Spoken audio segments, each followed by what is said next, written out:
Hola querido, vamos a estudiar la lección número 11. Ya estamos llegando al fin del trimestre. Para el 11 de junio del año 2022. El título de la lección, José experto en sueños. Sabes, el propósito de la lección de esta semana es mostrarnos que por donde los hijos de Dios van, si ellos viven una vida de comunión diaria con Él, Dios nunca los deja solos. Nunca los abandona. Ahora, el hecho de que Dios nunca los abandone no significa que ellos no van a enfrentar dificultades, problemas, pero en medio de las dificultades y problemas van a salir victoriosos porque Dios nunca los abandona. Y si Dios está contigo, ¿quién será contra ti? Esta semana vamos a estudiar el caso de José. La familia de José era una familia problemática y los problemas comenzaban con los papás. Vamos al texto de Génesis capítulo 37, versículos 3 y 4. Israel amaba a José más que a todos sus hijos porque lo había tenido en su vejez. Voy a parar la lectura aquí para comentar esta parte. Israel se refiere a Jacob, el ex Jacob. Jacob, mentiroso, usurpador, engañador, ese había muerto a las orillas del río Jaboc. Ahí esa noche nació Israel. Este era un hombre nuevo. Y lo que vamos a ver es que los hombres que han nacido en Cristo también cometen errores. Porque la perfección no es algo que se encuentra en un minuto. Hoy te conviertes, mañana eres perfecto. No, la perfección es un camino que se recorre. Vas cada día aprendiendo, hasta que un día seremos como Él cuando le veamos tal como Él es. Pero mientras eso, seguimos avanzando. Israel estaba convertido y cometió errores. ¡Qué error terrible este! Vuelvo a leer el texto, dice, Israel amaba a José más que a todos sus hijos. Si el texto terminase diciendo, Israel amaba a José, perfecto, estaba maravilloso, porque los padres amamos a los hijos. Pero el texto dice, amaba a José más que a sus otros hijos. Ahí se metía en problemas. Porque, queridos, yo no digo que entre el padre y un hijo, un determinado hijo, no pueda haber más afinidad que con el otro. Eso es natural. Pero el padre no puede amar a uno más que al otro. No puede mimar a uno más que al otro. No puede hacer diferencia entre la educación de los hijos. No puede preferir a uno más que al otro. Y mucho menos demostrarlo.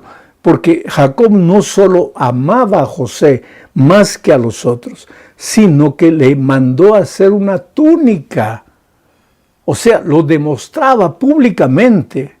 Es como si ningún hijo tiene zapatos, pero yo le compro a este y la próxima semana le compro otro cuando los otros no tienen zapatos. Una túnica para nosotros puede no significar nada, solo una pieza de ropa, por más bonita que era, de colores. Pero es que en aquellos tiempos una túnica significaba prácticamente la primogenitura. Los hermanos tenían toda la razón al pensar, nuestro Padre está queriendo darles la primogenitura al que nació por último. Ahora el texto dice, Israel amaba a José más que a los otros porque lo había tenido en su vejez. Oh querido, nada es argumento para hacer diferencia entre los hijos. Que lo hayas tenido en tu vejez, ese no es argumento para que tus otros hijos se sientan menos amados. El papá tiene que compartir su amor con todos. Sigo leyendo el texto. Israel amaba a José más que a todos sus hijos, porque lo había tenido en su vejez. Por eso le hizo una túnica de diversos colores. Al ver sus hermanos que su padre lo amaba más que a todos ellos, lo odiaban y no podían hablarle de manera pacífica. Evidentemente, Israel cometió un error. Amar a un hijo más que a los otros. Pero el error de Israel no justificaba el error de los hijos, que por causa del padre amar más a uno que a ellos, ellos comenzaron a abrigar odio en su corazón para con José. Nada justifica el rencor, nada justifica el odio, el resentimiento, porque el odio, el resentimiento y el rencor son como ácido, como veneno, que va corroyendo la vasija. El odio, el rencor, el resentimiento no le hacen más mal al otro que a ti mismo. Finalmente tú te vas envenenando, pierdes la alegría de vivir, pierdes los colores, te sumerges en un túnel de oscuridad. Entonces, por amor a ti mismo, aprende a perdonar, aprende a arrancar el odio de tu corazón. Y eso no es algo que lo puedes hacer solo, naturalmente. Necesitas de Jesús. Solo Él puede sacar el sentimiento malogrado de tu corazón y hacerte un hombre o una mujer feliz. Vamos a la segunda parte del estudio. El subtítulo es El ataque a José. Leo Génesis 37, 18 al 20. Dice, cuando ellos, los hermanos de José, está hablando el texto de los hermanos de José, cuando ellos lo vieron a lo lejos, ¿a quién? A José, que venía hacia ellos llevándoles comida. Cuando ellos lo vieron a lo lejos, antes de que él se acercara a ellos, hicieron planes contra él para matarlo. Se dijeron el uno al otro, miren, aquí viene el soñador. Vamos, matémoslo ya. Echémoslo en uno de los pozos y digamos que alguna mala bestia se lo comió y vamos a ver qué pasa con sus sueños. Qué cosa terrible, querido. La semana pasada nosotros vimos que cuando una de las hijas de Jacob fue violada, los otros hermanos de Dina fueron y se vengaron terriblemente del pueblo de Siquén. Ahora, ¿eso era un pecado? Claro que sí. ¿Horrible a los ojos de Dios? Claro que sí. Pero si tú quieres buscarle alguna lógica, podrías encontrarla. Al decir, bueno, pues mataron a un pueblo enemigo que violó a una hermana suya. Pero, ¿qué justifica, qué lógica le podrías encontrar a estos hermanos de José? Que estaban planeando matar a su propio hermano. Y no fue un pecado así, que yo estaba yendo y me tropecé y caí. No, un pecado frío, calculado, porque cuando lo vieron venir dijeron, no, ahí viene, vamos a matarlo, después vamos a manchar sus ropas con la sangre de algún animal y vamos a llevarle a papá para decirle que alguna fiera se lo comió por ahí. Miren qué pecado frío, calculado, premeditado. ¿Y contra quién? No contra un pueblo enemigo, contra su hermano de sangre, contra el hermano menor a quien deberían proteger, deberían cuidar. ¿Y qué estaba haciendo José?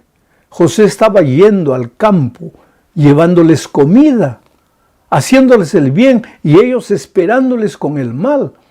Pero querido, en esta vida no esperes otra cosa. No siempre a la persona a quien le haces bien te va a pagar con el bien. Muchas veces te va a pagar con la traición, pero es la ley de la vida. Y por favor, que no sea por uno u otro caso que tú pares de hacer el bien a las personas.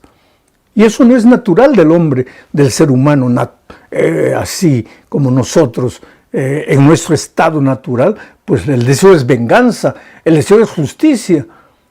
Pero es que la justicia divina no es como la justicia humana. Y nuestra comunión diaria con Jesús nos puede ayudar a salir de la teoría del Evangelio y a vivir la práctica del Evangelio. En medio de eso todo, aparece Rubén, el hermano mayor, y dice, bueno, si vamos a matarlo, por lo menos no vamos a matarlo como estamos pensando hacerlo ustedes. Vamos a hacer otra cosa. Ya, no lo queremos entre nosotros, hagamos otra cosa. Vamos a echarlo aquí a la cisterna seca y cuando vengan los mercaderes lo vendemos y que se lo lleven para Egipto. Pero ¿para qué vamos a manchar nuestras manos con sangre? Aparentemente, desde el punto de vista humano, puede ser un pecado menor que el pecado es sangre, pero delante de los ojos de Dios no hay pecado menor ni mayor. Delante de los ojos de Dios solo existe el pecado. Y si hay diferencia de pecado, yo diría que está en el conocimiento. Cuanto más conoces, eres más responsable delante de Dios. Cuanto menos conoces, eres menos responsable. Que un niño que ha nacido en la miseria, en el dolor, en la injusticia, que ha sido abusado de pequeño y sin padre, sin madre, que crezca y se transforme en un drogadicto, en un delincuente, en un asesino. Yo no digo que justifica, pero bueno, es el resultado de la situación miserable de este mundo en la que creció. Pero yo, que nací en un hogar donde recibí amor, cariño, donde me dieron educación, colocaron valores y principios en mi corazón, que conocí la palabra de Dios, que crecí en la luz del Evangelio, cometa un desatino de aquellos, no tiene justificativa. Pero ambos no son pecados, son pecados. Pero mi responsabilidad con Dios es mayor. Y entonces, no porque los hermanos de José no mancharon sus manos con sangre, su pecado fue menor. Y sucedió lo que sucedió. Cuando vinieron mercaderes que iban hacia Egipto, lo vendieron. Y allá se fue José. Y esto nos lleva a la siguiente parte de nuestro estudio. Solo que aquí se hace un intervalo, como un paréntesis, para narrar un incidente que sucedió más adelante. Y me refiero al capítulo 38 de Génesis. El capítulo 38 narra la historia de Judá y Tamar. ¿Quién era Judá? Uno de los hijos de Jacob. ¿Quién era Judá? Aquel hermano mayor que sugirió a sus otros hermanos, ¿para qué matarlo? Mejor hay que venderlo. Ese hermano, ese Judá, más adelante se casó. Y tuvo hijos. Y en aquellos tiempos, cuando un hijo se casaba, si ese hijo moría, el papá tenía el deber de dar su segundo hijo a la viuda como esposo para conservar el nombre. Y si se moría el segundo, el papá tenía que dar al tercer hijo como esposo. Judá era el hombre. Su hijo se casó con Tamar y murió por desobediente, porque la paga del pecado es la muerte. Y entonces Judá entregó a su segundo hijo como esposo para Tamar. Pero este segundo hijo, Onán, también fue rebelde a Dios y murió. Repentinamente murió. Y ahora Judá le dijo a Tamar, mira, mi tercer hijo todavía es jovencito. Cuando crezca te lo voy a dar. Ahora no, porque todavía es jovencito. Pero el tiempo pasó. El muchacho creció y Judá se olvidó de la promesa que había hecho. Entonces Tamar dijo, no me hace justicia, me voy a hacer justicia con las propias manos. Tamar puede ser símbolo de toda persona que piensa así. No me hacen justicia, me haré justicia con las propias manos. Oh querido, la justicia con tus propias manos no te lleva a ningún lugar positivo. ¿Qué sucedió? No te voy a contar toda la historia, pero Tamar se vistió de prostituta, Judá se acostó con ella, no tenía dinero para pagar, dejó su bastón, su cordón, su sello, como garantía de que pagaría. Al día siguiente mandó pagar a la mujer, pero la mujer ya no estaba más, porque Tamar no era prostituta, solo se vistió de prostituta por el camino en que sabía que Judá iba a pasar. ¿Y qué más pasó? Algún tiempo después le dijeron a Judá, tu nuera está embarazada. ¿Cómo embarazada si está viuda? Pues está embarazada. Entonces ahí Judá dijo, ahora voy a hacer justicia, porque una mujer viuda embarazada tiene que morir. Y fue donde Tamar para cobrarle. Y le preguntó, ¿por qué estás embarazada si eres viuda? Entonces ella dijo, pues el papá de mi hijo es el dueño de esto. Y le mostró el bastón, el cordón, el sello. Y ahí, pobre Judá cayó. Oh, querido, para nosotros es fácil apuntar el pecado en la vida de los otros. Oh, somos especialistas. Fulano es mentiroso, chismoso, ladrón. Y yo, ese es el problema. Pobre Judá, cayó en la real, como dicen los muchachos. Se dio cuenta de la tontería que había hecho, de la injusticia que había cometido. Ahora sabes que ese niño que nació de ellos se llamaba Fares. Y Fares fue un ancestral de David, de cuya raíz nació el Señor Jesucristo. Y Tamar, entre las 4 mujeres que se mencionan en la genealogía de Jesús, y mira que Jesús era judío, y en la genealogía de un judío jamás entraba una mujer, pero en la genealogía de Cristo entran 4 mujeres, una de ellas es Tamar. ¿Qué quiere decir esto? Que cuando Dios perdona, olvida. Que cuando tú confiesas tus pecados, Dios agarra tus pecados y los arroja al fondo del mar y nunca más se acuerda de ellos. Por eso no vivas desesperado con tu historia. Y otra cosa, que tu padre fue esto, que tu padre fue aquello, que tu mamá hizo esto o aquello, eso no interesa. Que tu abuelo, que tu bisabuelo, no interesa. Interesa las decisiones que tú tomas. Interesa las elecciones que tú haces, los caminos que tú escoges. Eso es lo que interesa. Y Dios te está llamando para que tú escojas los mejores caminos para tu vida. Ahora sí, volvemos a la historia de José. Esta es la 4ª parte de la lección y hablamos de José como esclavo en Egipto. Dios bendijo a José. Por eso dije al principio que el propósito de esta lección es enseñarnos que por donde van los hijos de Dios, llevan la bendición de Dios. Y la bendición de Dios no significa no tener problemas, sino ser victoriosos en medio de los problemas.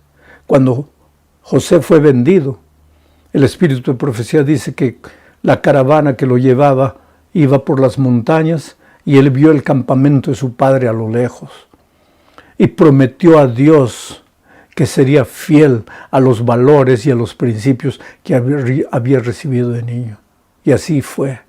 Porque llegó a Egipto, Dios lo prosperó, Dios le abrió las puertas, Potifar lo adoptó como el administrador de su casa, un hombre rico, millonario.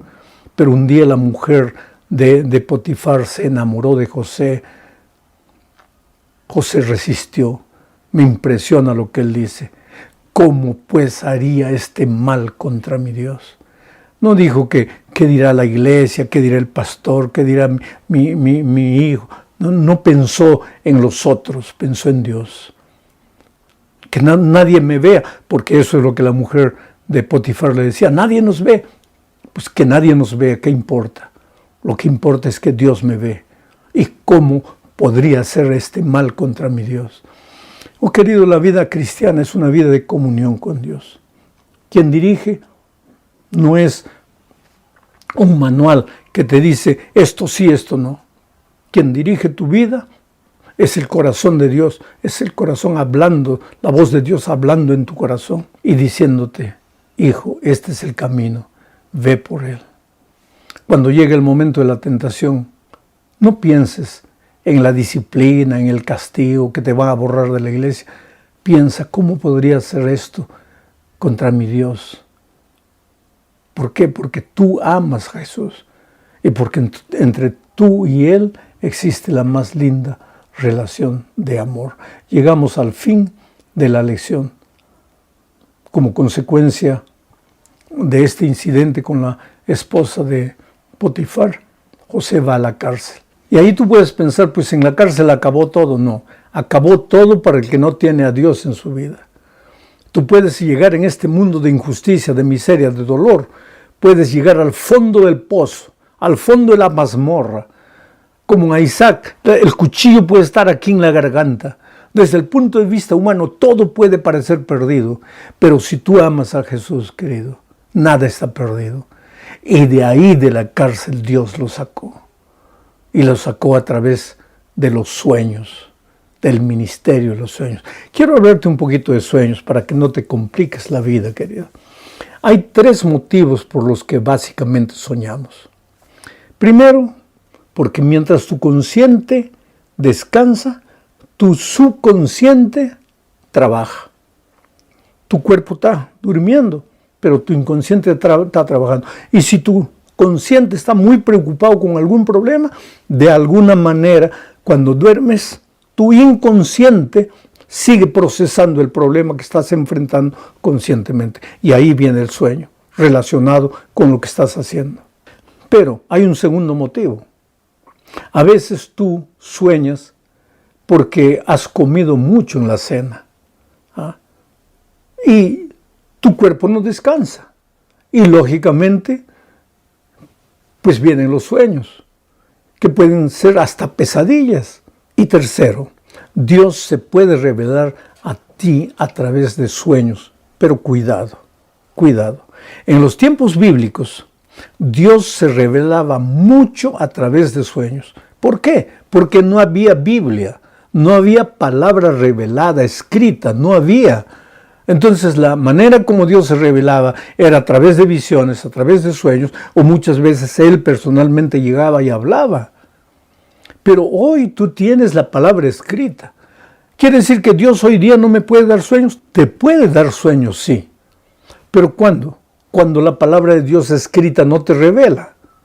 Ahora, si ya la palabra de Dios que está escrita te revela que el sábado es el día del Señor, ¿qué sueño quieres tú que Dios te dé? Porque Dios ya te reveló.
Pero en los tiempos de José no había palabra escrita. Por lo tanto, Dios revelaba muchas veces sus mensajes a través de sueños. Fue por causa de interpretar los sueños de dos presos que José fue llamado después a la corte, porque Faraón también tuvo un sueño. Tú estudia eso en la lección de la escuela sabática. Yo no te voy a explicar en detalle. Pero José llegó delante de Faraón y le dijo, mira, no soy yo el que va a interpretar, es Dios. Y la interpretación del sueño fue tan extraordinaria y la humildad de José fue tan grande que impresionó el corazón de Faraón y lo colocó como primer ministro para administrar los años de hambruna que llegarían a la tierra de Egipto. Quiere decir, Dios estaba preparando todas las circunstancias históricas para el gran momento de la ida del pueblo de Israel para Egipto. Por eso dije al principio, el propósito de esta lección era mostrar que por donde los hijos de Dios van, nunca están solos. Dios te ama, Dios no te abandona. Y aún las cosas tristes que pueden estar sucediendo en tu vida tienen sentido, porque la mano de Dios se manifestará todopoderosa en tu vida. Que Dios te bendiga ricamente.